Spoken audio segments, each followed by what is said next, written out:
Night టైంలో జరిగే కొన్ని ఇన్సిడెంట్స్ మీకు తెలిస్తే నిద్రపోవడం కష్టం. 2 AM 4 AM టైమింగ్ మధ్యలో మన బాడీ డీప్ స్లీప్లో ఉంటుంది.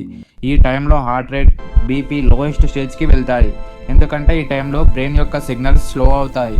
అందుకే సడన్ హెల్త్ ఇష్యూస్ ఈ టైంలో ఎక్కువగా నోటీస్ అవుతాయి. అందుకే హాస్పిటల్లో ఎమర్జెన్సీ కేసెస్ ఎక్కువగా ఈ టైంలోనే వస్తాయి. మొబైల్ పవర్ సేవింగ్ మోడ్లో ఉన్నట్టు మన బాడీ కూడా నైట్లో స్లో అవుతుంది. అలాగే నైట్ టైంలో క్రైమ్స్ ఎక్కువగా ఎందుకు జరుగుతాయో తెలుసా? డార్క్నెస్ వల్ల విజిబిలిటీ తగ్గిపోతుంది. రోడ్స్ ప్లేస్ ఎంటీ అవుతాయి.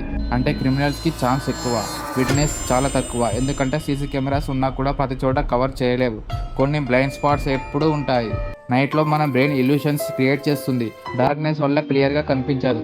అప్పుడు బ్రెయిన్ తన ఇమాజినేషన్తో ఉంటుంది. అందుకే చిన్న షాడో కూడా గోస్ట్లా అనిపిస్తుంది. అంటే భయం బయట లేదు, మన బ్రెయిన్లో క్రియేట్ అవుతుంది.